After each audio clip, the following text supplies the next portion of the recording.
this Tourism Awareness Week Knowledge Forum, and to tell you a little bit about what we've been doing in the Gastronomy Network, and then to have a little bit of a discussion on the way forward, especially as we move now to reimagine tourism, coming out of 2 years of a pandemic. So the Gastronomy Tourism Network is one of the 5 networks that was established.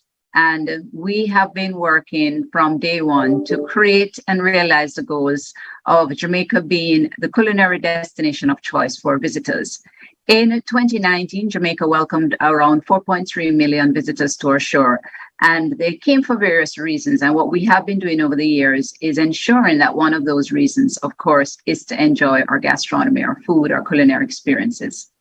So our strategy focuses on creating a framework that will combine and promote culinary enterprises, resources, and festivals.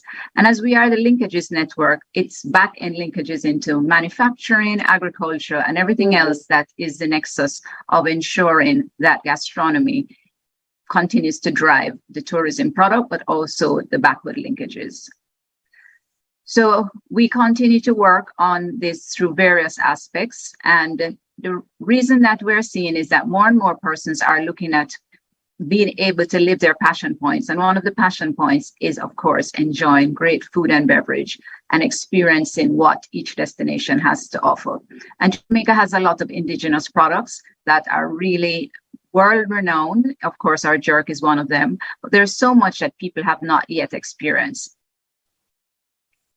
So we work to develop partnerships, as I pointed out, and to link our gastronomy sector so that these items can be packaged and marketed globally. So whether it's our Blue Mountain coffee or various spices and herbs, we just continue to look at how we work with the manufacturing and agricultural sector to push that out and then through those experiences. So our objectives were to create distinct gastronomy destinations across Jamaica, to create several engaging tourism products that will attract new travelers as well as enhance the island experience. As I said, to engender our backward linkages to agriculture and manufacturing and other sectors, and to create the framework to promote culinary experiences, enterprises, festivals, and local cuisine. The new visitor is looking literally to live like a local. Coming out of the pandemic, we're seeing a lot of persons are wanting to go out and have those experiences within the communities, in outdoor spaces, and to enjoy the life of the local. And that is something that is really key to how we promote gastronomy. We, of course, have lots of all-inclusive hotels, and more of our all-inclusive hotels continue to offer tours and experiences that takes you into the communities. And that's a part of the partnership that we're talking about. So we also have EP hotels that are in development, particularly in Kingston and on the South Coast and in the East in Port Antonio. We have a lot of EP hotels that, of course, encourage the guests to go out and experience all that is Jamaica.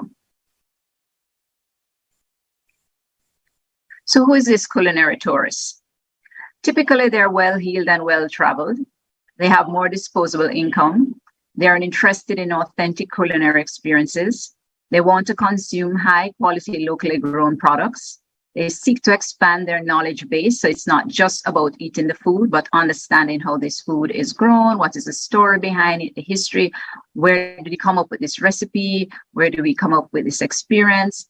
Is it related to our culture? Was it imported? And then we took it and made it better. They want to expand their knowledge base. They want, as I said, they care about the origin of the cuisine. As you know, in Jamaica, we're out of many one people, and we like to say that we're also out of many one food. We have a really very dynamic mix of persons who have come to live in Jamaica that make us who we are as Jamaicans. And they want to immerse themselves in the world of freedom and novelty. So they plan their trips partially or totally in order to taste the cuisine of the place or to carry out activities related to gastronomy.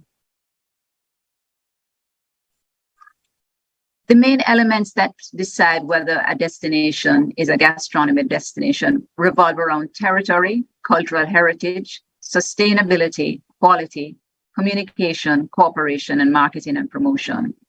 So these are the things that we have been working on over the years, and these are the things we'll continue to work on as we reimagine our tourism product going forward. As I said, a lot of persons are now having come out of the pandemic and being in that, kind of a bubble of not being able to go out and experience the world. The demand for travel has increased significantly. We in the Caribbean are seeing a lot more people come in, but they also want to have unique experiences and want to have that taste of the country, so to speak, so that taste of Jamaica. We've conducted baseline research and analysis over the years to determine why is it people are attracted to our island and why our cuisine is doing what it does. And we have continued to explore and create centers for gastronomy. We did surveys as far as 2021, which was our last survey.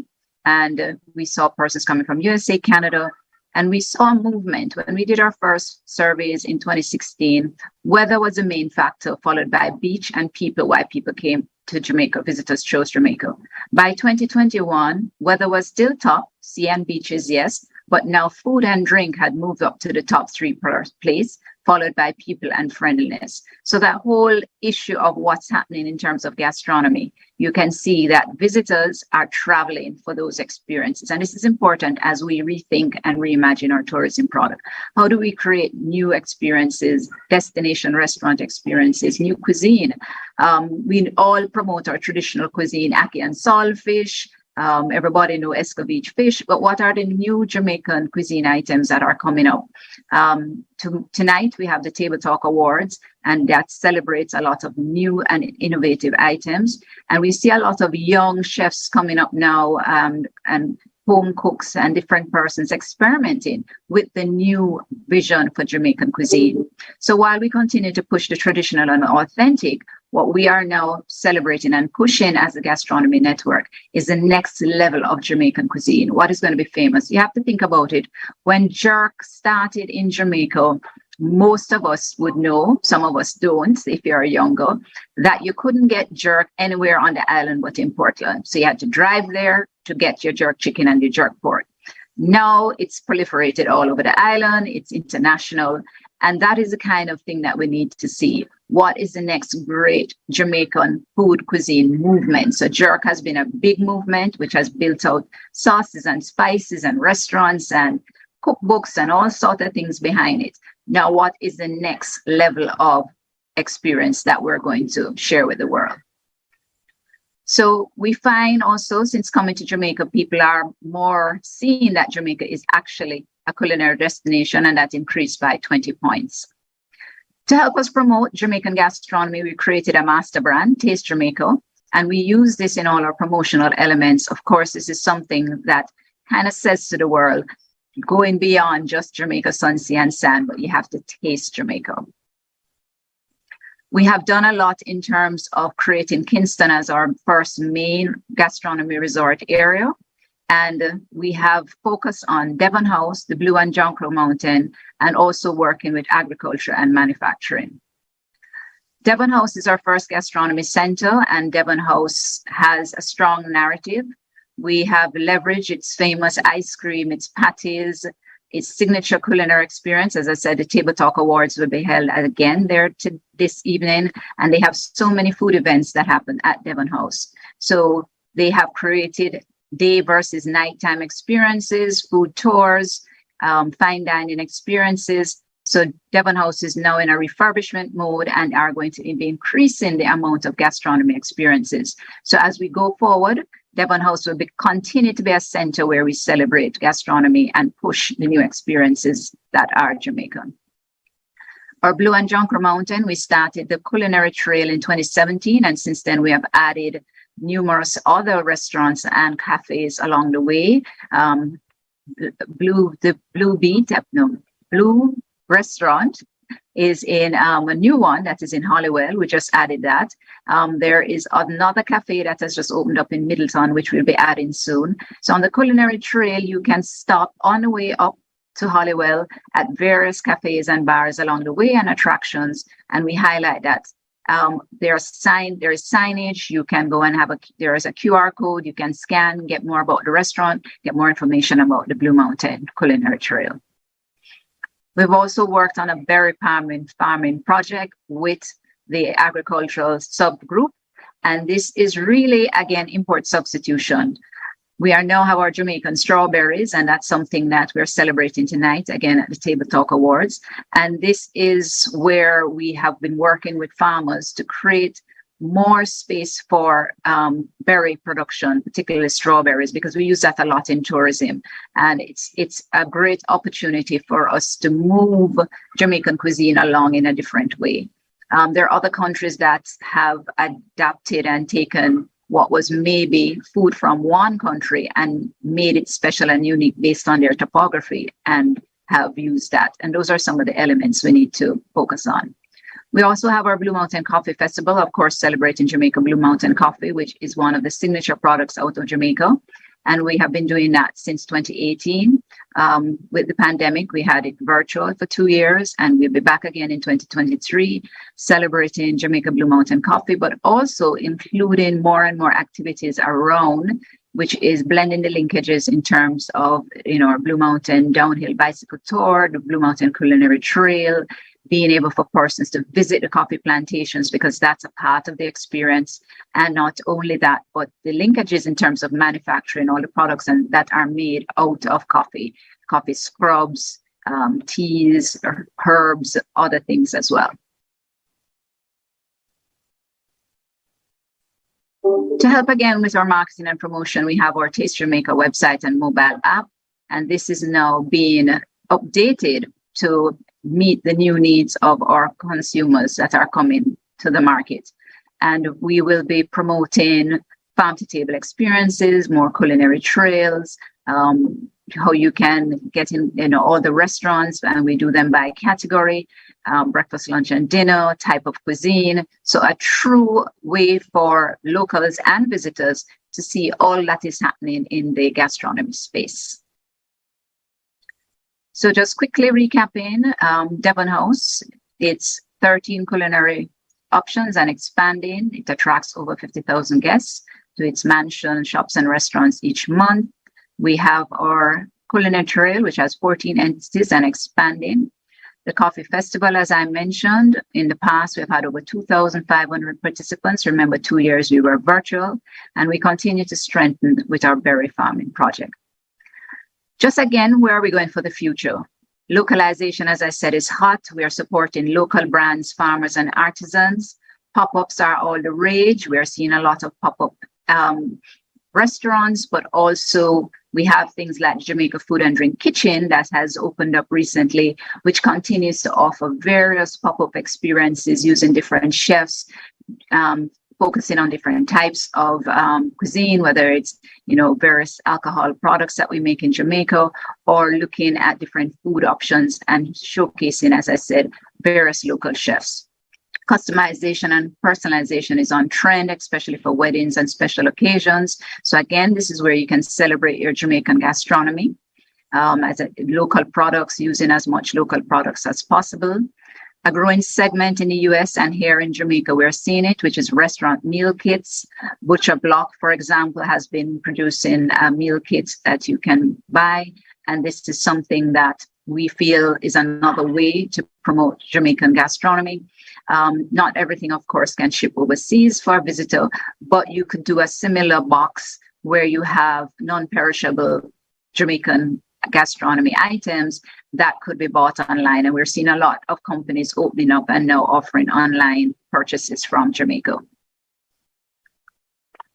We're also seeing that there are still a lot of people that are working from home or working from anywhere, and pizzas and other types of things that are very Jamaican in terms of the ingredients are coming to the fore. Persons are able to offer these new options. And this is another way to think about how we build out our gastronomy experience. So not only going into a restaurant, but what can you order online? What can you deliver to persons working at home? What can you deliver to visitors in a villa or an apartment who would like to have something unique for breakfast, lunch, or dinner, but maybe not that day want to go out and experience an actual restaurant experience or gastronomy experience? So giving them all the options, both staying in and going out. Of course, delivery has evolved and it's exploded during the COVID-19 pandemic, and we see a lot of options for delivery. And this is something that works very well for visitors. As you said, the visitor on the island is not only staying in an all-inclusive, they're staying in EP hotels, they're staying in apartments, they're staying in villas. And so they too would like to experience our Jamaican cuisine, as I said, both in-house as well as going out to experience those farm-to-table experiences, our restaurants, our bars, or going to a factory to get a tour, to see how coffee is made, to see how rum is made. All of this is a part of the whole gastronomy experience. Or going to like food and drink kitchen to be taught how to cook Jamaican cuisine. Again, we are also working on, as part of our push, a new kitchen at Devon House, which will also be doing the same thing in terms of offering that experience for you to go and interact with family and friends, but also to cook and learn how to cook Jamaican cuisine. We're seeing a lot of pop-ups, as I mentioned earlier, and there are also really great farm-to-table experiences out there like Stush in the Bush. And we are encouraging more and more entrepreneurs to look at the options to really offer very unique destination experiences in the gastronomy space. So in conclusion, Jamaica has all the key elements of a gastronomy destination, but we need to build out further experiences. Over the years, we have had 30 plus stakeholder consultation sessions, working with tour operators, restaurants, food festivals, attractions, funding agencies. The public-private sector has worked on various projects in execution. And as we reimagine tourism going forward, we need to think about how do we continue to incorporate communities which have very unique and special things. You know, if it's a yam in Trelawney, you know, what else are we going to build? Our street vendors, we have some really great street vendors and spots, middle quarters in the South Coast, and we will continue to work with our partners to ensure that when you come to Jamaica, there is so much to do and see and eat that you won't know which one to choose. And as we go forward, we work with the other committees as well to incorporate gastronomy into those experiences, whether it's a music festival, health and wellness symposium. We continue to build together to showcase the best of Jamaica. Thank you.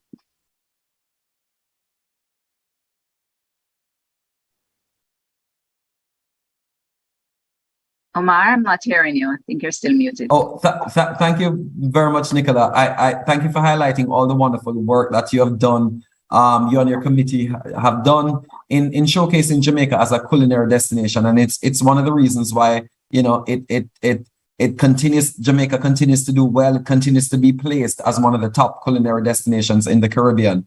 Now, we have a question for you, Nicola.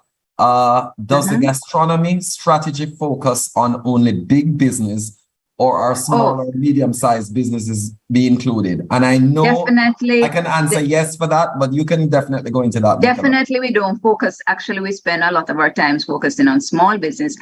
For example, I give you the Pudding Man in St. Anne. We worked with the Jamaica Tourist Board to promote the authentic Jamaican sweet potato pudding and everything. That a video was made of his place that was showcased. We take travel agents there, we take tour operators, we take media. We definitely, and he has done phenomenally well. We work with other small operators, as I mentioned, street food vendors. We have done absolutely a lot of training and development of up and coming chefs, whether it's recipe writing, just introducing them to various products and services.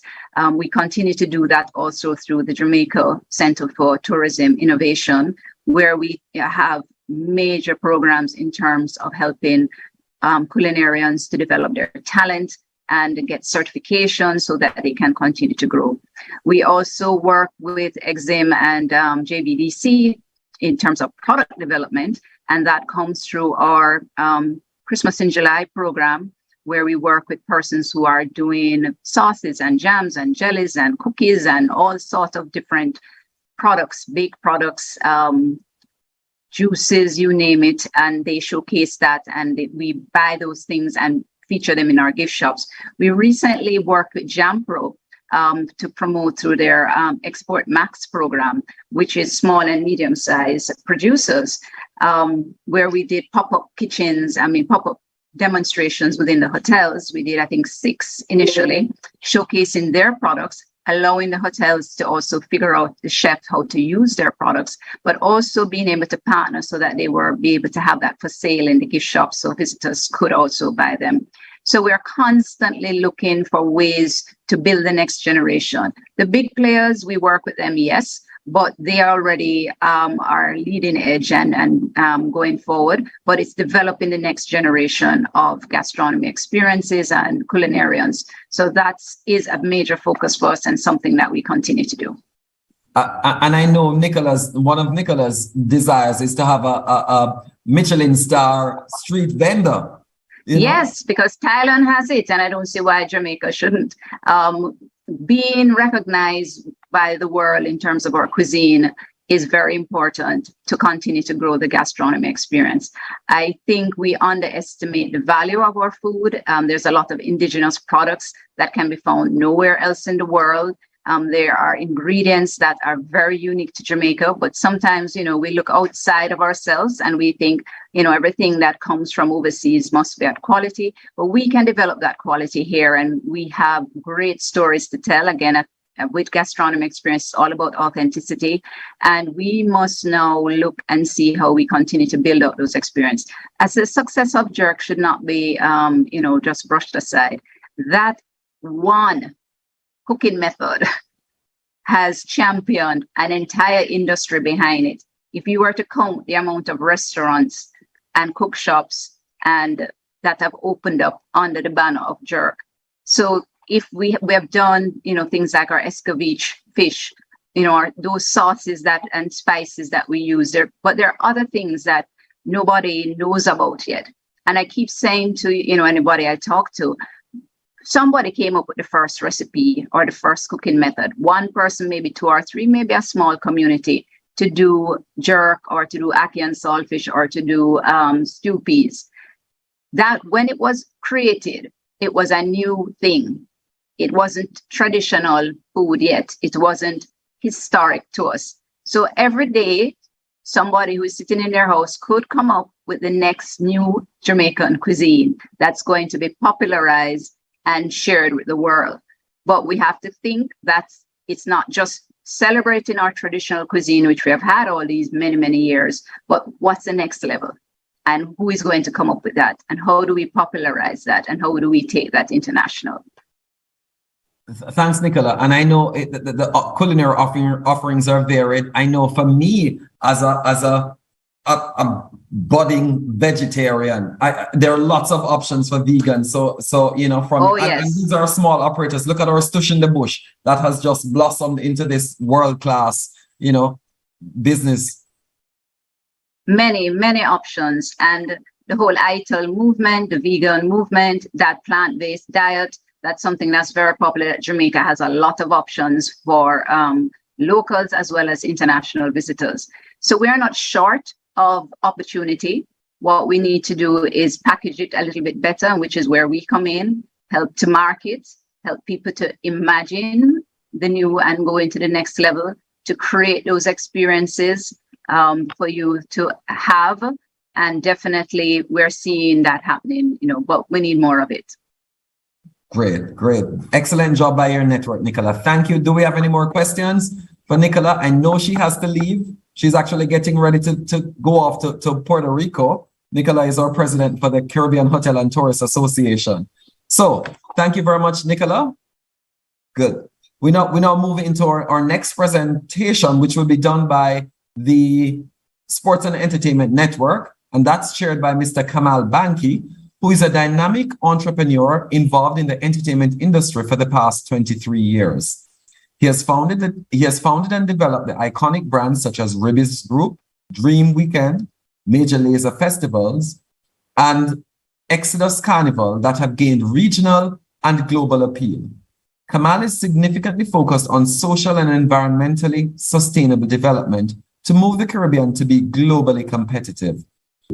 He has the responsibility in the public sector where he serves and chairs on a few government boards. He holds a Bachelor of Science degree in Management Studies from the University of the West Indies. He's chairman and co-founder of Dream Entertainment, which has been in existence since 2009. He's the director and co-founder of Ribis Group since 2013. He's our chairman of the Sports and Entertainment Network in the Tourism Linkages Network of the TEF. He's chairman of Carnival in Jamaica since 2017, a member of the Entertainment Advisory Board since 2016, and he is a council member of the Jamaica Hotel and Tourist Association since 2019. Ladies and gentlemen, chairman of the Sports and Entertainment Network, Mr. Kamal Banki. Good morning, everybody, and thanks so much, Chairman Robinson. I really loved and appreciated Nicola's presentation. It starts to highlight a lot of the good that we're doing to, just generally promote linkages. And for me, sports and entertainment is something that's linked to almost every area and facet of Jamaican society in one way or the other, from agriculture, everything that we eat and grow, from what we use and consume in an event, from your beer and your rum and your food and those kinds of things. It's all coming from the agricultural sector. And there's so many other linkages that, we could speak about. But for me, I think what's super important is that we understand where we are, from a pre and post pandemic standpoint. We lost something that we didn't believe we could lose, which was, our freedom to gather. And of course, what this reminded us of is that, primarily we are humans that are social creatures. And that went against, the whole ethos of sports and entertainment, which is just based on gathering and people coming together and enjoying sporting events together and entertainment events together. So we were essentially forced to adapt to that. And, we went through this timeline of, how are we going to move forward, stop and start, and is it finished? Is it not finished? And, one of the things that we came out of the pandemic saying is that the only uncertainty is certain. So we honestly don't know what tomorrow will bring and how it will affect us. This puts us essentially in a state of flux that, we have to be mindful of every day as we go about what we do and ply our trade in the sports and entertainment world. And also from the consumers, how you want to consume sports and entertainment. This is important. So, when the pandemic hit, we were, very quick to find some substitutes for our lack of in-person socialization. Hangouts, Clubhouse, Zoom, family meetings, and all of these things became important. DJs going live and virtual versus became temporary crutches for us to get our fix of entertainment. Sporting events were played without crowds. And obviously TV crews to produce, television shows and movies had to kind of bubble together to get the content out. Now that we're forced to adapt, this is what we've learned coming out of all of this. People have learned to survive without entertainment because essentially we're forced to. So that's something that we also have to contemplate, that, a lot of persons coming into their own zone in the entertainment and sports world, they essentially may have come of age or started their age of going out in a world where hanging out at the bar or hanging out in a nightclub was not commonplace. That's not how you enjoy yourself. So we also have to be cognizant that, we learned the hard truth that a great night out or seeing a sporting event live are not irrevocable rights. They are luxuries that we are afforded. So the question now becomes, how do we make the most of a post-pandemic world?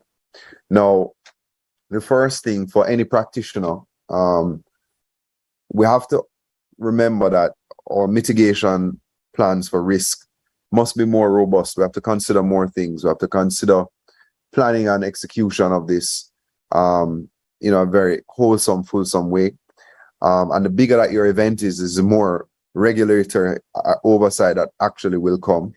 And most importantly, everything that we do, because we're all interconnected human beings, it affects everyone else. So whether it be people in your household, the people that you interact with, at the gas station or in the food places or whatever, every single thing that you do, every choice you make, whether you choose to be out and about or at home or whatever, it affects everybody else because we're all interconnected. So the diversified income streams are super important for persons now, just so that because we were one of the industry shutdown, persons who, were involved in round robins and street dances to, have some form of income, or persons who are formally employed in the production sectors, music sectors, and so on and so forth, that actually produce medium and large style festivals and concerts, people who are involved in producing sporting events, from security personnel, DJs, lighting tech, production people. All these people were without a job, and we have to be very aware that this is where, our rights as persons to gather and what we like to do are intertwined with persons' livelihoods, right? So when saying all of this, we move to a place now where all of these people are trying to integrate diversified income streams in their events, which things like live streaming and selling TV rights to your events and activities are essentially now commonplace, because persons may have a trepidation to visit in person. But the reality is that if you make your live experience next level, and it, there's a sense of FOMO, fear of missing out, this is something that will engender entertainment tourism, destination tourism, where people, from all around the world or even all around your country will come to attend something, because obviously it's so next level, it's so incredible, and it's a once in a lifetime experience that essentially they will refuse to miss it. And that's what we have to contemplate as the practitioners who are trying to make sense in this world post-pandemic, and ensure that our product that we put out there is world-class and people do not want to miss it. So that's the backdrop for where we are in an industry. And I want to kind of switch gears to kind of tell everybody, like, how does our network, the Sports and Entertainment Network, support all of this? So in 2017, we actually created the brand name Carnival in Jamaica, which brought all the stakeholders of Carnival together, and we were able to create a large carnival under one umbrella that would, essentially engender seasonal travel with a large value proposition for people coming from all over the world. It was one brand name marketed by the Ministry of Tourism jointly with the Ministry of Culture, Entertainment, Sports, and Gender, that would essentially combine soca fetes with nightly dancehall parties, tours and attractions all around Kingston, food experiences, Lime Key tours, Bob Marley Museum tours, Blue Mountain Coffee tours, and essentially any kind of, tour attraction that you could think of, whether it is something on the North Coast or, a hike or so on and so forth. So we were able to build this robust platform that had all of these add-ons that created this unique experience for Carnival when people came.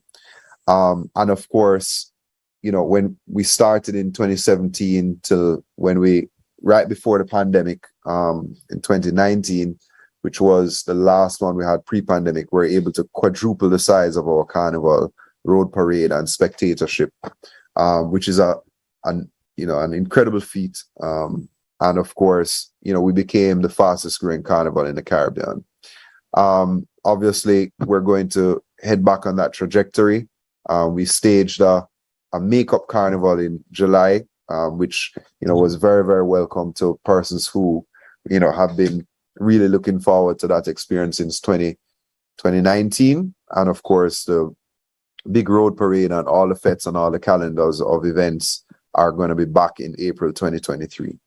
And the question is, how could you miss it? Top Events, which is our umbrella marketing program, that's kind of housed here in Sports and Entertainment, but seeks to create this monthly calendar that supports all of the networks within, the Linkages Council, that essentially collates and aggregates everything that is happening from small, medium, and large activities every single month of the year.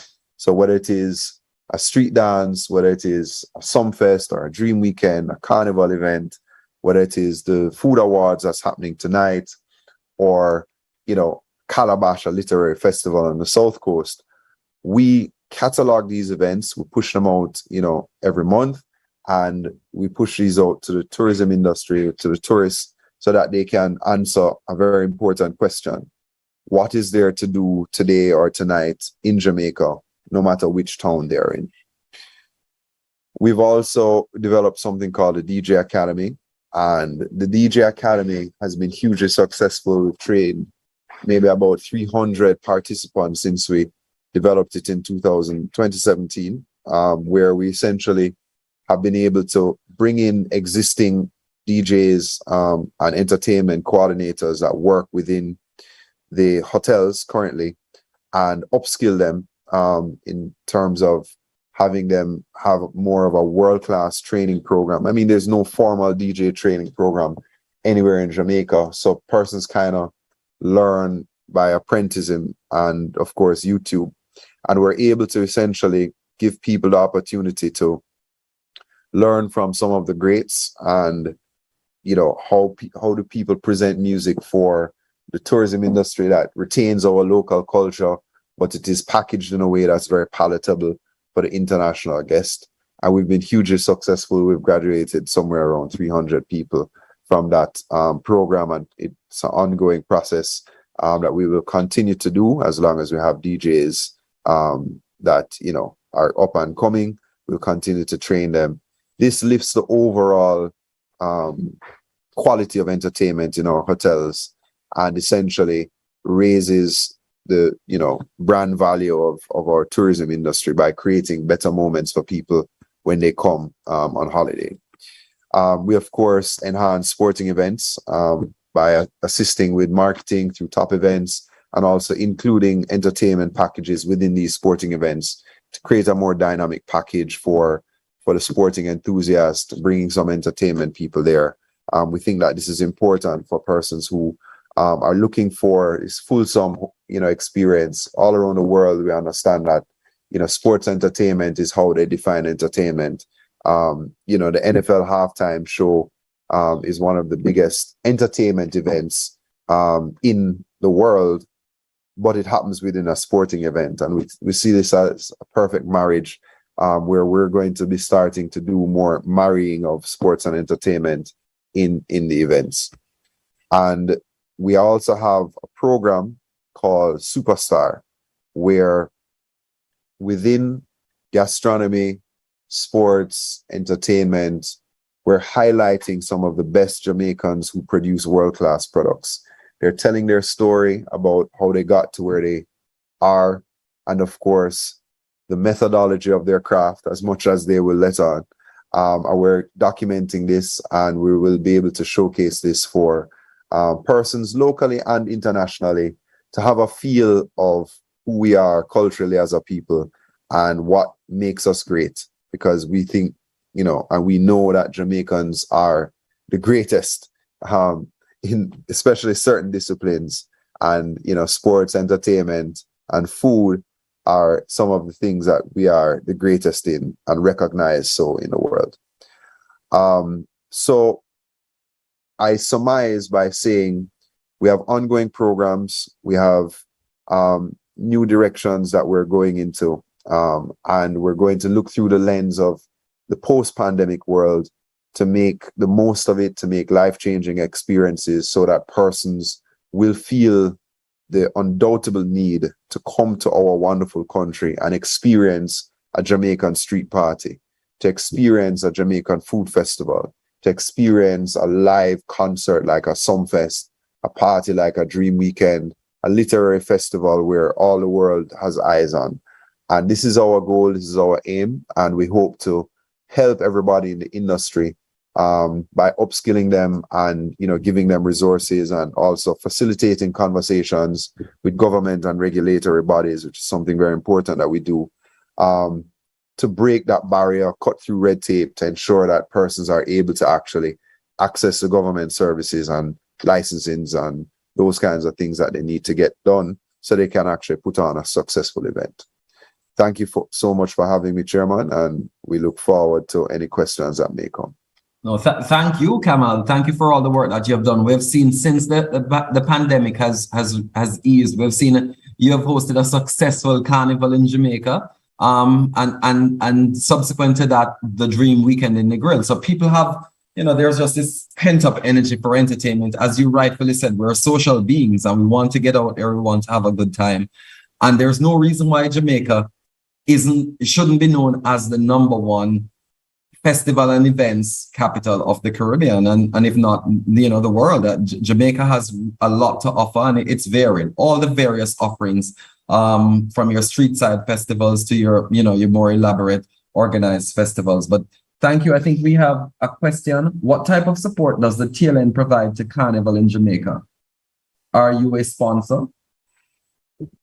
Very, very good question. So essentially, the Linkages Network, through our sports and entertainment network, Carnival in Jamaica is a subset of the sports and entertainment network. So essentially what happens is that we oversee, from a marketing standpoint, the marketing of the brand Carnival in Jamaica.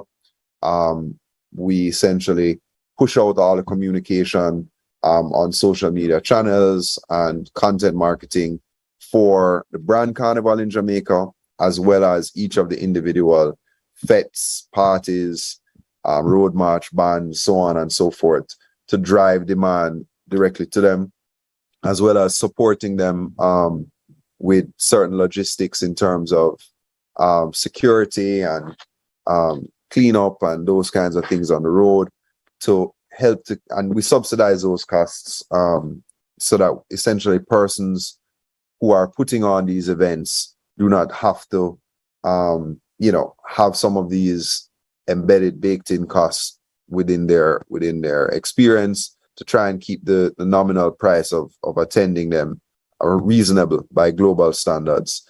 So Carnival in Jamaica does receive wholesome support from Sports and Entertainment Network. Thank you very much for that explanation, Kamal. Do we have any questions? Any other questions? No, if we don't, I would like to thank you, Kamal. I know you have a board meeting that you have to run to, but thank you for joining us and highlighting all the outstanding work that you and your committee are doing in the sports and entertainment. And we look forward to, as we come out of the pandemic, to revel and have some more good times. So thank you. Thanks for having me. You're welcome. Thanks, Kamal. Next, we move into our third presentation, and that will be done by Mr. Kyle Mays, who is the managing director of the Jamaica Inn, recognized as one of the Caribbean's leading luxury boutique hotels. Mr. Mays brings to the table nearly 3 decades of extensive hospitality management experience in all aspects of both large and small resort operations. Prior to joining Jamaica Inn, Mr. Mays worked at several renowned properties around the Caribbean, including the Grand Lido Hotel, Strawberry Hill Hotel, Couple Sans Souci, and Sandals Emerald Bay, just to name a few.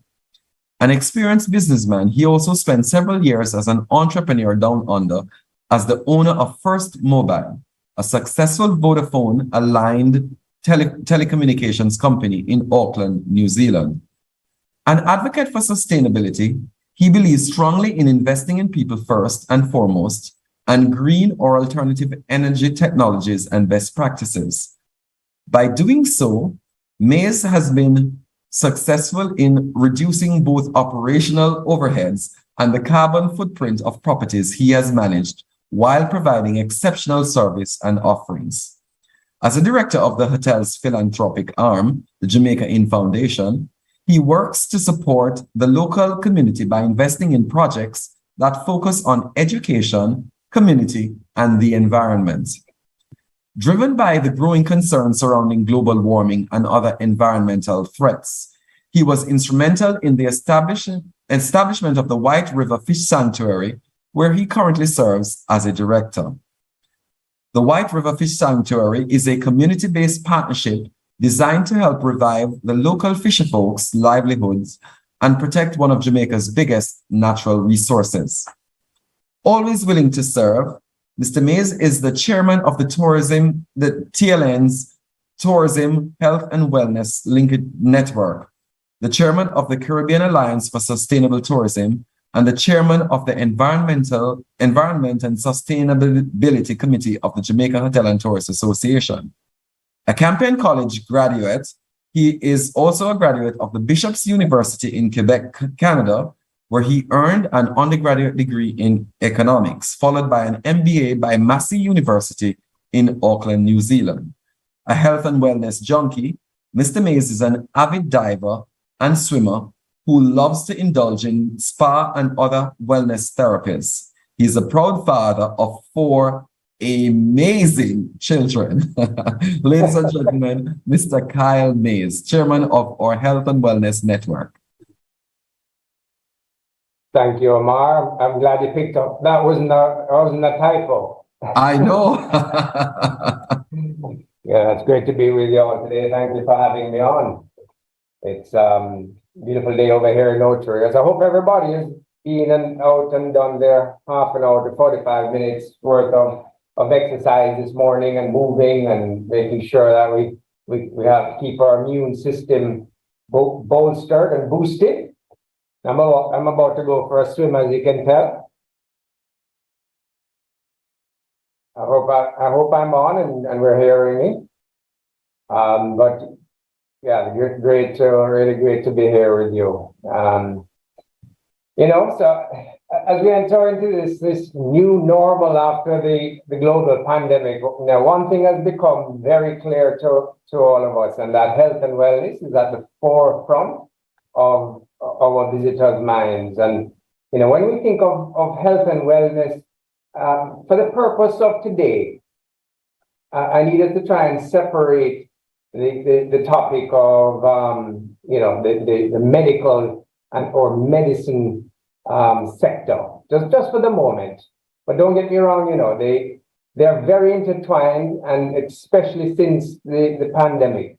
And even I struggle sometimes to separate them depending on the conversation or the audience.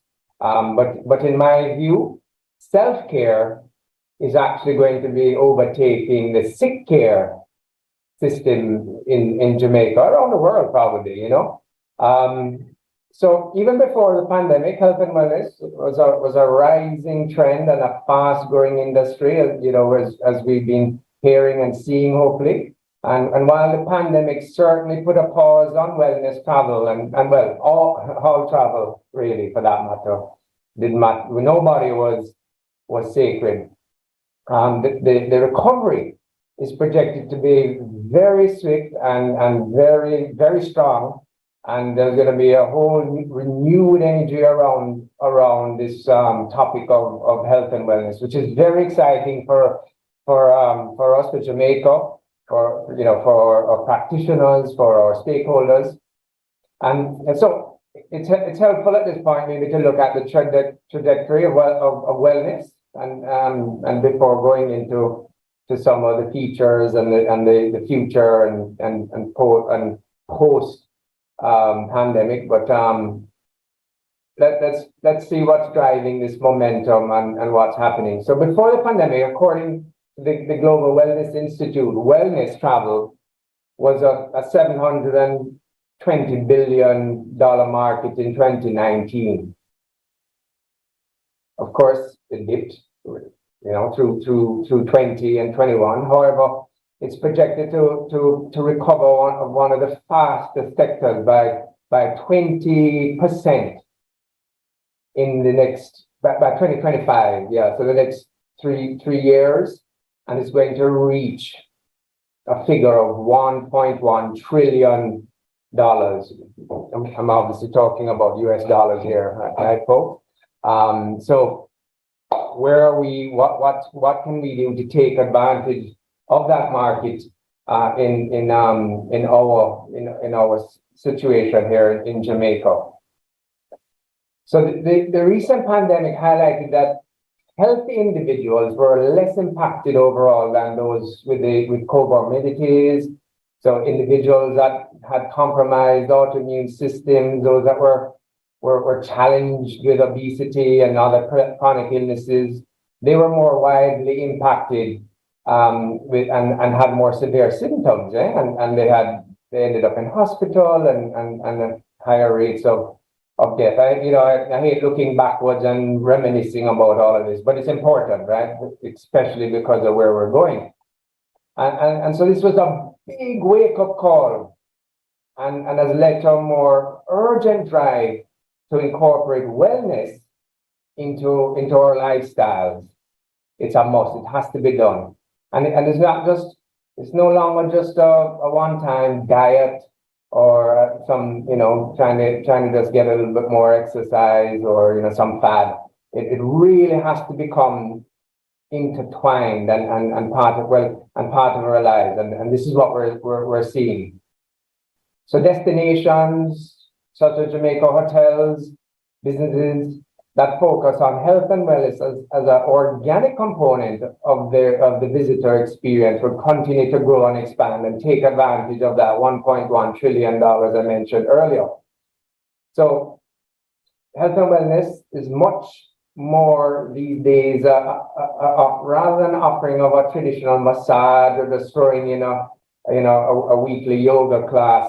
We have to now lift our game and look at how it's intertwined with all aspects of our lives, or whether it is we're connected, as Banky had said, and we're going to hear some elements of what Nicola had presented earlier, but it's all intertwined these days, and so how are we going to ensure that that's solidified? Because travelers are just getting more savvy and they just want to achieve more from their trips, from their holidays, their vacation. And it's no longer, trust me, just coming to Jamaica and for just the culture alone, or a pretty beach, for example, as you see in the background, and having a rum punch or anything. It's just escalated. The whole realm of our visitors' thinking has changed. And the key to success in the current wellness travel atmosphere is back to that word that was mentioned a couple of times already, and that's authenticity. So we need to feature products and services and activities that complement our beautiful island and the history of our island or even the town, the city where we are. So it really just helps lend some credibility and a feeling of genuineness that the travelers can understand and sift through and get it. They can get it very easily, understand it. So the newest wellness trends are, let's talk about those a minute, because they're quite interesting, and we need to see where the specialists are thinking this whole topic is going. And it's quite a blend. It's quite a blend of technology, some state-of-the-art technology, as well as some ancient and traditional healings to create new experiences that transform the mind and the body and the soul. So it allows visitors to return from vacation with more insight and direction toward their overall wellness goals. Remember, wellness now is not just about the body. It's not just about losing weight. So to fully understand and how the industry is going forward and how we're going to put this into action and what we can do as an island, and how the Linkages Network can help our practitioners. Let's look at some of these wellness trends, and some of them are quite interesting. Or going to kick off with the first trend is called dirty wellness. And you wonder, dirty wellness. What is this all about? It's very that's very awkward or novel or new. Well, dirty wellness is actually one of the #1 trends listed by the Global Wellness Institute for the future, the next few years, and it focuses. So what it does, it focuses on the health of the world's soil, and yes, literally the dirt, and the impact that soil exposure has on human health, and that's becoming a trend. You know, that folks are thinking about these things now. The environment, health of the environment, and how they're impacting on that, and how we can use that in our offerings. And you know, you can see that playing out around the world in different ways. Just to give you a little idea or an understanding. So, for example, there are things such as volcanic sand baths. You know, looking at our example here at the hotel, you can have your gardening classes or gardening tours. Not a new trend, but for example, foraging. You know, walking on trails, and you know, we have some fantastic facilities here in Jamaica, and when it comes to, as I think of it now, for example, Bath Springs over in St. Thomas, Bath St. Thomas. And you think of the treatments that you're seeing has become popular along the Bath River there, where you're using the thermal water heats the soil, the sand, and you know, and it's used to bathe visitors. And so there's a one application there that we're not really doing a great job promoting to the world. You know, I mean, it's such a unique opportunity. So, dirty wellness, immune health overall, so immunity, and we're talking about here, so wellness from the inside and then inside out, and it's the #1 trend according to the Mind and Body Online.com group, and this is just a logical continuation of a pre-pandemic trend that focused on gut health, microbiomes, and prebiotics, and it's about achieving a healthy immune system, coming from taking a holistic approach to wellness, and includes healthy nutrition, regular exercise, ample sleep, reducing stress, and all those very important things that we need in our everyday life, and have become we become more aware of it, and because of what we've been through over the last couple of years. So that one is a very easier to understand. There's some other interesting ones I'll try and take us through quickly, but sound healing is another one. Sound healing is taking the world by storm.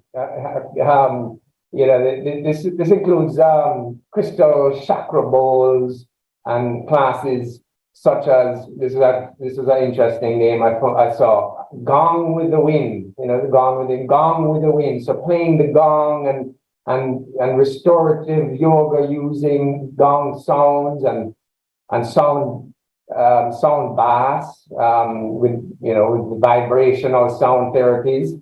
Really very, very popular these days, and you know, we're seeing more practitioners learning the trade, and we want to try and help our practitioners to understand this and include this in their service offerings. In fact, during our World Wellness Day programming, which is one of the linkages, main activities for the year, is just to illustrate and demonstrate what wonderful practitioners and facilities that we have here on the island. We had Buja Barucha. She demonstrated the sound bowl healing while we went just as one of our featured activities. So that was really interesting to see. Revitalizing walks. I mean, you know, gosh, it seems so basic, but it is one of the top trends for Vogue, or as featured by Vogue.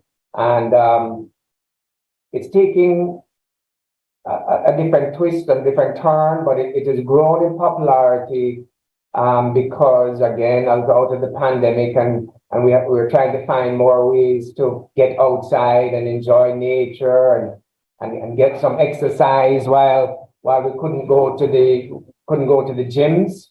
Remember, that was a huge no.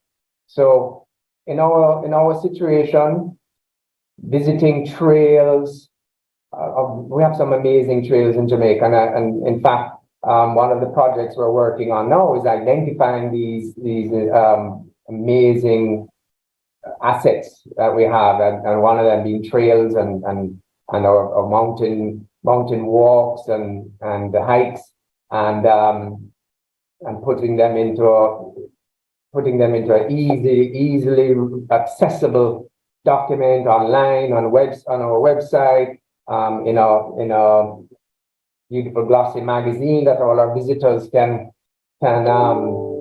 receive when they come to visit Jamaica. So this is something as basic as it is that really is very, very hot. It's a hot topic. It's hot. It's folks want to do this these days, and it's called, to make a fancy word of it or use a fancy term, it's called forest bathing. So you're bathing in nature and soaking it in, and how that impacts us, or mental or soul. Very, very important. And as I mentioned, nature. What has happened since and through COVID has become inextricably bound up with nature. So our visitors and just folks in general are wanting to restore nature and make, when they go on vacation, they want to try and improve the situation,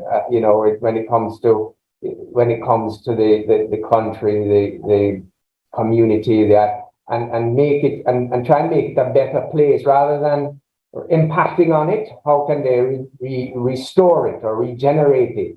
So it's a whole new movement with this new era post-COVID. Technology is obviously going to be there. Wellness technology. We have, you think it might be, could it be a friend or a foe? But in the wellness world, it's blossoming because there's new technologies that help you guide you through, like apps that guide you through your wellness goals, and it's easily customized based on your DNA, even if you want to go that far. But you have some new terms such as biotechnology or precision nutrition. So customizable. It's your workouts are app based, et cetera, So, but of course, technology in wellness doesn't stop just with that nutrition side. There's some wellness focused properties which include technologies in for example, in their fitness, in their gyms, as well as mindful offerings. This is also where, by the way, wellness enters the metaverse, which is everybody's talking about the metaverse these days. But anyway, that's a whole new story. We won't get too deep into that for the moment. But wellness travel, right? That's what we're really talking about here, and you can previously describe wellness travel as mindless. They were talking mindful. It was mindless because it was predominantly just focused on the physical, on your looks, your muscles, your this. Now travel is more mindful. I've given you some examples before, but it's really because travelers are now focused on personal growth, on feeding their minds, and how they're impacting on the environment. All these things are coming into. They want new experiences, such as farm, like going on a farm retreat, or they want to come and help plant coral reefs. We see that happening here in Otarissa, with our fish sanctuary that we have been developed, and it's happening more and more across the Caribbean, or going and planting mangrove trees. Or so while they're on holiday, they don't mind even working with scientists to go into communities. The whole realm of again, regenerative. How can they improve? How can they leave a destination where they've gone to better than it was before, or at least not impact on it? You talk about the carbon footprint and all of these new not trends.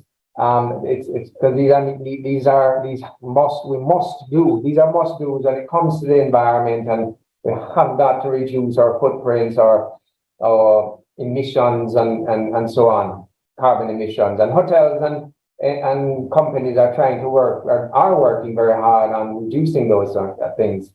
But for another example would be indigenous travel, which is very hot these days as well. And you've also may have heard of packing for purpose. So when they're going to certain countries, islands, such as that, visitors want to bring things that maybe they can use this, they can donate to schools, books and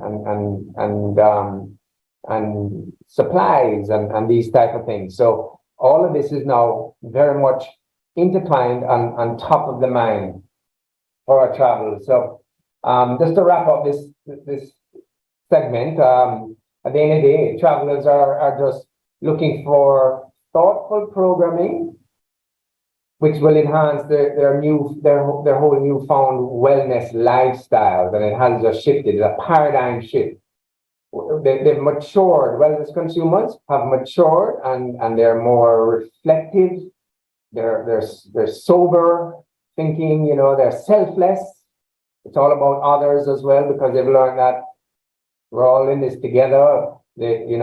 Person next to them affects them. They affect us. So it's all this inclusiveness, and so they're serious about it at the end of the day, and so they're seeking to find again those authentic experiences that truly make an impact on their lifestyles and their goals. Like I said, they've grown up, and they're much more environmentally conscious. Weight loss is out, but mental health is in. Is really one way to look at it. Also, travelers will see through all these, the old-time, half-hearted attempts to continue to see, and they will continue to seek an experience that truly enlightens their wellness journey. And so, going forward, we as a network will be working closely with our stakeholders, or partners, or or entities here, or assets to develop strategies that will complement what the new travelers are seeking, and basically just support a lot of what we've heard and have mentioned today. How are we doing for time there? Kyle, we're doing good. Are you done? Well, I could keep going. I could start. I could tell you. We have quite a few. I call our main projects for the year, that including our conference, which is coming up, which we use to again disseminate a lot of this information to our practitioners, to bring to enlighten, to share best practices. And that's in November, Kyle? That's in November. That's one of our main features on our calendar. I mentioned to you about a project at the moment that we're working on, which when it comes down to our trails, but we also want to include in that parks and beaches. Not the hotel beaches or the typical the beaches we all know about, but those off the beaten path. And so we're going to be finalizing that project and launching it in November at our conference. So that would be exciting.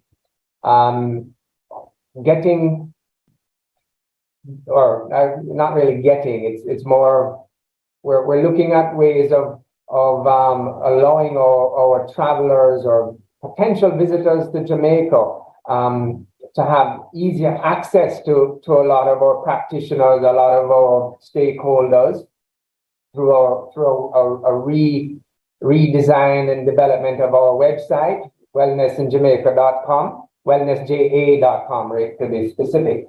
And that's a big project that we're excited about because it will really mean, it'll really be a tool for in many ways for our partners and so on. Again, we'd love to keep going. But maybe there's some questions. Kyle, I have a question for you, Kyle. Does the network strategy include working with small businesses and specific communities known for their authentic wellness experiences? Absolutely. We have participated in numerous festivals. The Maroon festivals are going into Maroon villages when they're having their festivals and supporting them. Again, remember, visitors are looking for in travel these days, these type of indigenous experiences. And so we want to expose all of these fabulous assets and or people or culture. It's all entwined in health and wellness these days. It's because it's about the mind. It's about improving our holistic. It's quite fascinating. But yeah, so and there are many other examples. So when it's more specific items such as working with our spa practitioners in ways of creating their own in-house treatments or products, so it's the science side of things. We work on that as well, and developing new products that the standards of. So it's really a standards-based assistance as well. For small businesses. We did a spa manual as well. Talking about spas a bit here, but it's a big part of our network. A COVID at the time of COVID was at its height.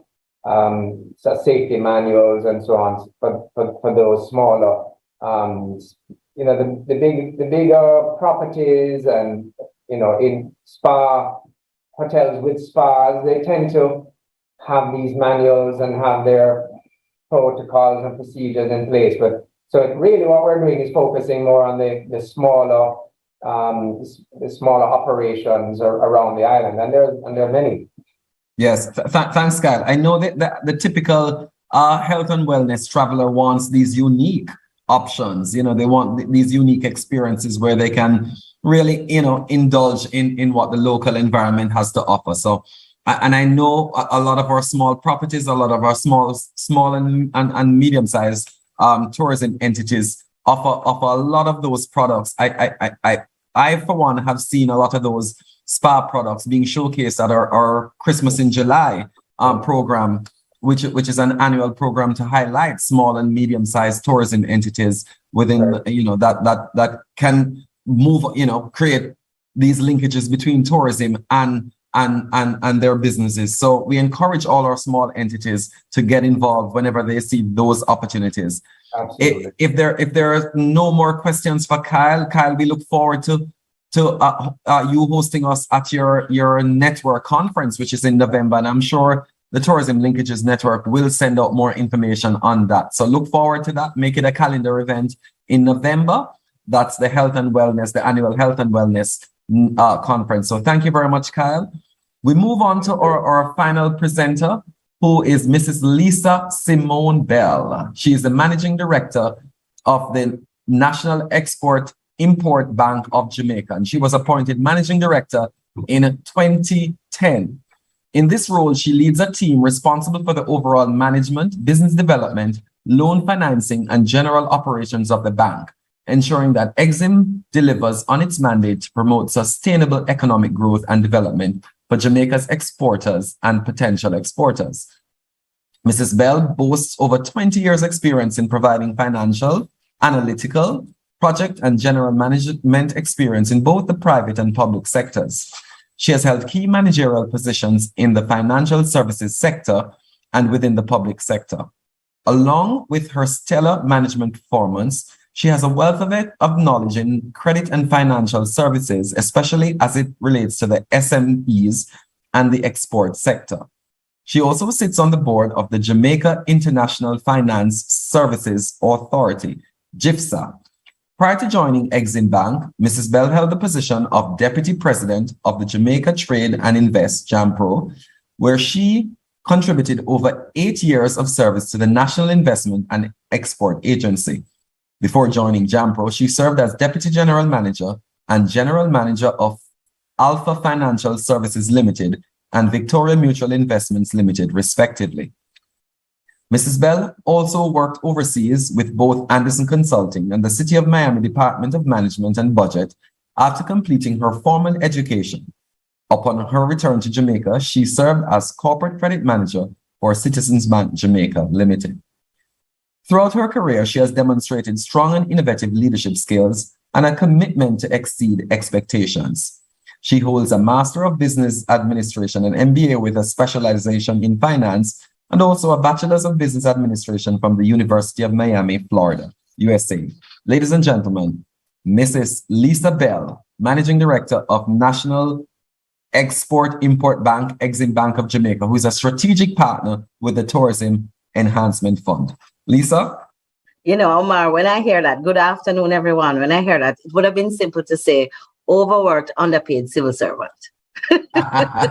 who gladly comes to work to serve, to create. Who loves our country and is clearly a patriot.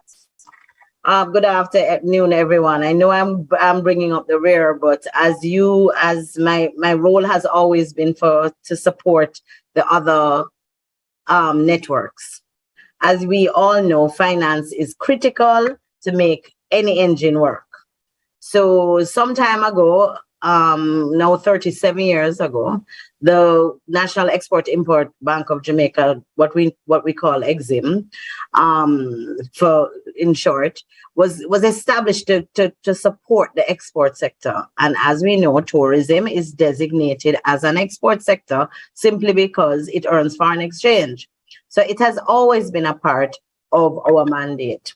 So my presentation today is going to focus around what we have done, what we are doing, and what we will continue to do in the future, given the importance of this sector to the economy. EXIM, as I said, has been here for 37 years. We're approaching 37 years, and we were created to focus on specific sectors that have the potential for moving the economy forward. So whether it be tourism or manufacturing or agro-processing or even creative industries, it was the government's way of focusing in on particularly small and medium enterprises and unlocking the growth potential in those sectors. To that extent, we have continued working as a development banking institution, very different from a commercial bank. We take more risk, and you may ask a question, how are you different? And it is because as a development finance institution, we recognize that SMEs carry more risk. However, if they do have potential and are part of the economic development program, then they are important to us. So to that extent, EXIM works to close the gap in terms of assisting SMEs in their ability to access appropriate finance. As I said, are the sectors that we have looked at throughout the years span the entire productive sector. We've supported manufacturing, the subsectors in manufacturing, like agro-processing, tourism and linkages, and I'll speak about that a little bit more. The linkage part of that and why I'm a part of this very esteemed group of people trying to move forward in moving the tourism product forward. In mining, in creative industries, in ICT and technology, and in fact, the services sector, which, as we know, makes up over 70% of our economy. What do? We try to look at the things that will help our company move forward. These things on the screen really just speak to how does a SME or someone operating in the tourism value chain, what do they need? It will be on the short end in terms of short-term financing. How do you finance your receivables? Particularly has become even more important in recent times. How do we help you get the equipment so that you can manufacture, so you can provide a good and service that you know that the hotel sector needs? Provide working capital support. Pre and post shipment, meaning if you are engaged in pre is a nice way of saying, what do you need in order to get this product done, whether it be a product or a service? And how can we help you do that? And post shipment really means how can I finance you or provide support to you while you're waiting to get paid? We also provide long-term or what we call medium-term lending, and traditionally up to about between 5 and 7 years, because we also recognize in order to improve the capacity of this sector, many times entities need retooling or upgrading of their facilities. And in the context of the tourism product, that becomes critical for all the reasons Kyle said. So the next consideration is, what have we done for the tourism sector? As I said, it has been an area of focus for the bank for many, many years. And this has been, and I will tell you a little story. I tell people this story all the time. Maybe about 4 or 5 years ago, despite the support that we've been giving to the sector, our esteemed Minister Bartlett picked up the phone and called me. And he said, Lisa, I need for you to work on a program to support small and medium-sized enterprises. This must be our focus if we're actually going to grow the economy. So I will provide the money, you get the money into the hands of the people who need it, and support the 5 the 5 networks within the Tourism Linkages Network. So I actually sit on the council. And my job is to provide support to the networks as they execute their programs, and to provide support to the entities that will allow them to execute their programs. So as I said, I sit on the council. EXIM is very active on the council in trying to report on the progress of the program. Some years ago, some of you know, during the COVID period, there was a tourism grant program in which EXIM facilitated the disbursement of some $266 million in grant money to over 80 tourism SMTEs over the period of the COVID. And even up till now, we are still continuing to provide relief, holidays, payment holidays. I think for the entire portfolio of SMT loans enjoyed both what we call moratoria, which means a suspension of payments on both principal and interest for about 2 years. And that is because we recognize the importance of providing the needed support to ensure that the tourism sector recovered. Tourism is one of those sectors that has been deemed what we call a V industry. V because it goes down, but it has the potential to rebound very quickly. And we've been blessed and very gracious, and through the efforts of the Ministry of Tourism, the Minister and the Ministry and private and public sector stakeholders, to ensure that we manage this COVID pandemic in the best possible way. And we're actually ahead in terms of rebounding. Omar, am I right? Rebounding against some of our Caribbean and in fact our international neighbors. Yes, and that is partially because we were able to provide support to those entities during the period. and of course, providing access to finance, relief in this financial area when companies are struggling became critical. And I won't go over this slide, but just to say, during the period, we provided relief to, I think, let me go back a second, of $973 million between 20 and 2022 in terms of relief or recovery or restructuring of loans. We will continue to give access to all our clients outside of tourism to all the other products. And this slide just highlights some of the other things we're doing. I mean, interestingly, we just 2 days ago launched our e-commerce product. And that e-commerce product is designed to help small and medium-sized enterprises become e-ready. The internet and internet shopping and internet maneuvering that space is a new frontier for selling goods and services. And we want to make sure whether you are manufacturing to support tourism or you're an attraction, trying to get your products sold in the international marketplace so that tourists can visit it upon arrival, you have to have an e-commerce strategy. And this loan is designed at very low rates, in fact, 4.75% in order to support. So there are a number of different programs that we have, and I mean, it would be impossible for me to go through all of them with you online, but certainly encourage you to visit our website to see them. But now I'm going to, and this is just some of our clients that we've given. I mean, Eczema serviced over 3,000 clients in its history. But the truth is that they really are range from small accommodations right through to those who are providing services to those accommodations. But let me speak a little bit about the SMTE loan, which is what I think you should want to hear about. This particular loan is a product of the Tourism Linkages Network and is designed to provide support, as I said, to the networks. It has been in place for some time ago, started out at $1 billion, which was given to Exim Bank to channel in this area. And to date, we've lent approximately 1.64 billion. You ask me how I get 1.64? Simply because the reflows have allowed us to continue to lend money. So as we lend and we pay back when we channel it back into other loans. So we've been able to lend 1.64 billion, and that little part in the bottom, which I'll come back to at the end, please pay note to. We still have 680 million available for on-lending. Let me say that again.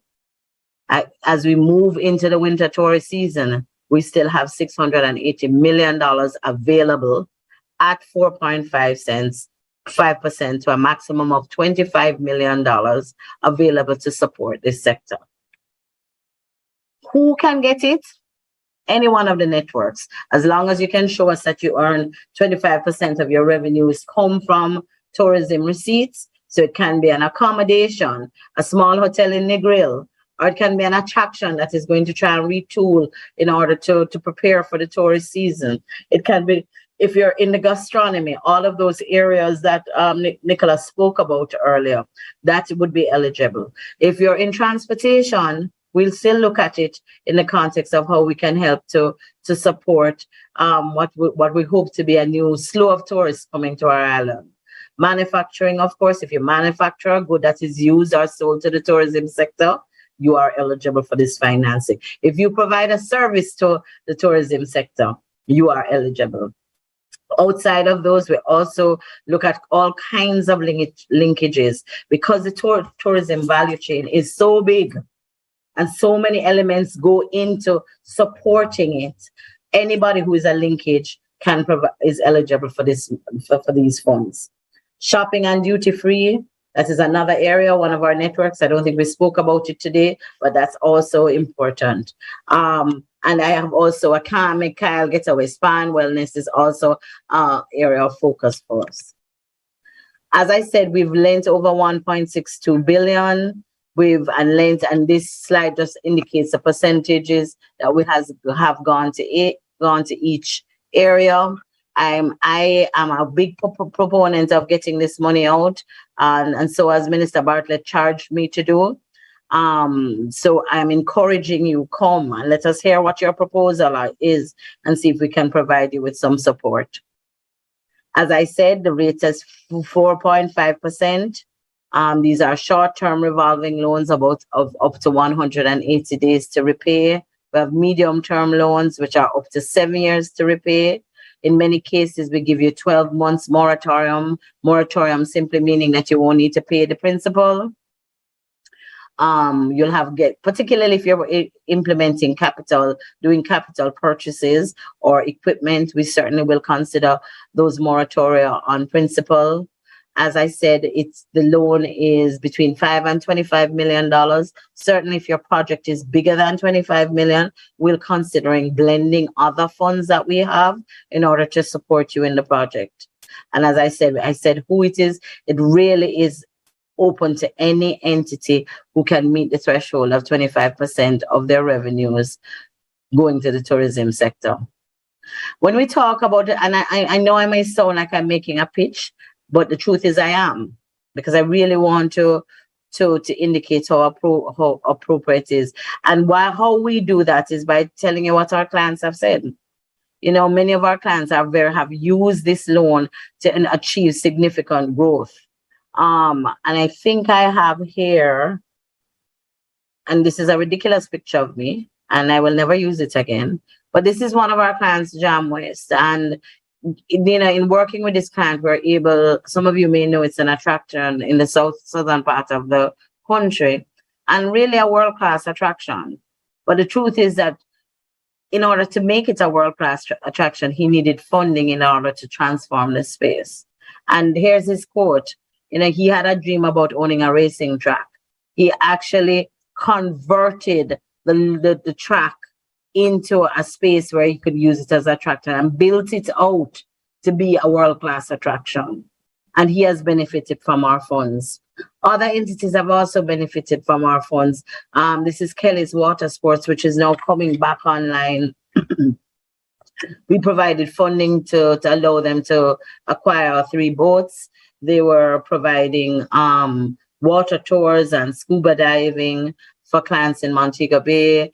It's a client we've been working with for a long time, and we have been holding their hands, trying to get them back to viability and to thrive post-pandemic.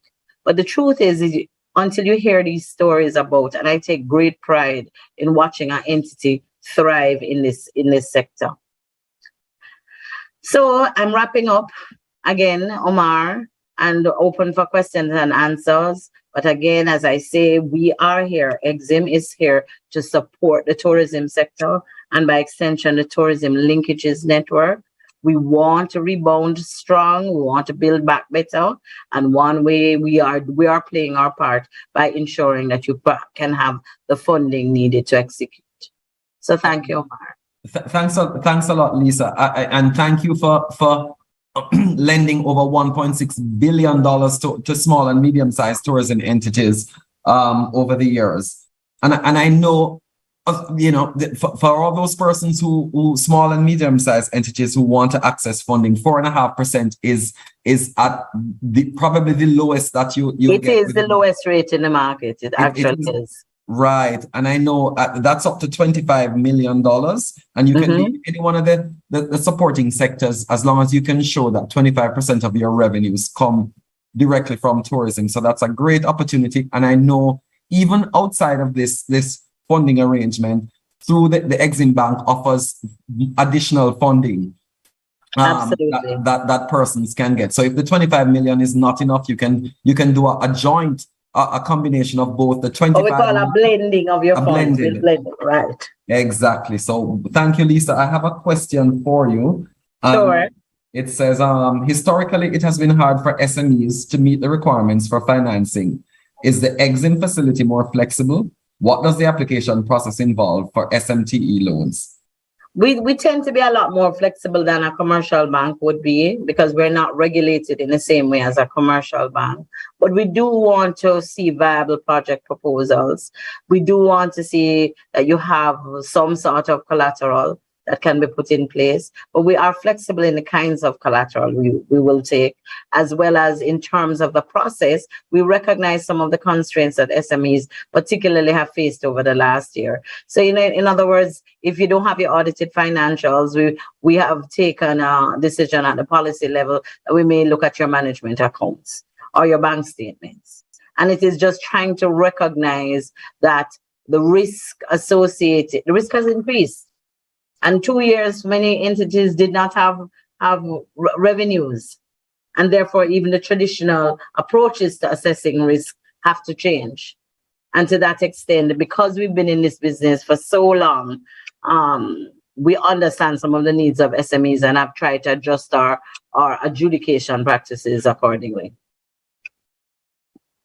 Thank you very much, Lisa. So you see, it's an easy process. It's easier than the traditional financial arrangements through the traditional banking sector. So we implore all our small and medium-sized tourism entities to take advantage of this 4.5% loan arrangement, this facility being offered through the Exim Bank by the Tourism Enhancement Fund, and also additional funds at a slightly higher interest rate, but still very, very competitive, that the Exim Bank offers for small and medium-sized tourism entities. Thank you very much, Lisa. Omar, I just want to say, to encourage, because I know a lot of entities are very afraid of financial institutions, afraid of the many things they have to provide. Come and let us bring and let us and see if we can work through it with you. Good. That's open invitation there. Come in and talk to Lisa and her staff at the Exim Bank and let them show you how best, they're willing to work with all the small and medium-sized tourism entities to see how they can advance their businesses. Thank you very much, Lisa. Thank you again, Kyle. And we want to say thanks to our other two presenters, Nicola Madden-Gregg, Chairman for Gastronomy, and Kamal Banki, who is the Chairman for the Sports and Entertainment Network. We thank you all for your enlightening presentations as we navigate in this post-pandemic world. And the rebounding of tourism is such that, we are seeing, the flights coming back, the visitors coming back. There's just this yearning for travel, and Jamaica continues to be hot. So thank you very much to all our presenters. We want to thank you, our audience, for joining us today in the Knowledge Network online series. These are held again at the end of every month, usually on the last Thursdays of each month, and we have different topics, and we implore you to come back and join us and participate in another online virtual forum. So thank you very much. And I want to thank the team at the Secretariat, the Tourism Linkages Secretariat, led by Caroline and Simone and the others, Sashana. Thank you very much for your hard work, and all our production team. Thank you, and we look forward to joining you at another virtual forum. Have a wonderful afternoon. Thank you. Thank you, Omar. Bye-bye. Thanks, both.